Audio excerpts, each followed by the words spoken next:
Hello बच्चों, आप सभी का स्टडी एलिमेंट एकेडमी 25 पर बहुत बहुत स्वागत है।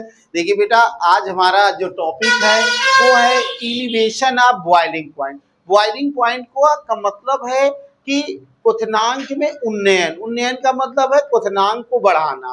भाई क्वथनांक, अगर कोई चीज उबल रही हो तो उसमें ऐसा कोई सॉल्वेंट डाल दीजिए उबलना कम हो जाए।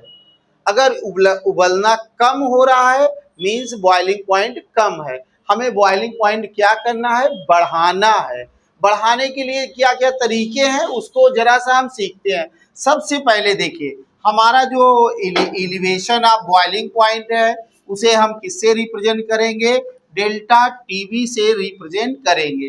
बी फॉर बॉइलिंग और delta TV difference in temperature. आप जानते हैं टेम्परेचर बढ़ाने से बॉइलिंग पॉइंट बढ़ता है। ये जैसे मान लीजिए, जैसे ये है, हम यहाँ इंक्रीज कर दें। अगर हमने शुगर लिया और हमने क्या लिया? वाटर लिया। ठीक है, शुगर और वाटर लिया, अगर इसको हम बराबर हीट करेंगे तो इसका बॉइलिंग पॉइंट क्या होगा? निरंतर बढ़ता जाएगा। तो उन्होंने एक फार्मूला दिया जो सॉल्यूशन का जो बॉइलिंग पॉइंट है, boiling point of solution delta TB बोले। और डेल्टा टीबी ये प्योर के लिए, boiling point of pure solvent. एक सॉल्यूशन का है और एक प्योर सॉल्वेंट का है। फिर उसके बाद डेल्टा टीबी बराबर के बी इंटू एम। के बी क्या होता है? के बी होता है इलिवेशन कांस्टेंट। इलिवेशन कांस्टेंट होता है जो हर सॉल्वेंट के लिए बिल्कुल फिक्स रहता है। फिर यम क्या है? यम हमारा होता है मोलेलिटी। क्या होता है? मोलेलिटी। मोलेलिटी आप जानते हैं, यम बराबर एन बाई W1। ये फार्मूला होता है। एन की वैल्यू रखेंगे W2 का तो ये मोलेलिटी आ जाएगा।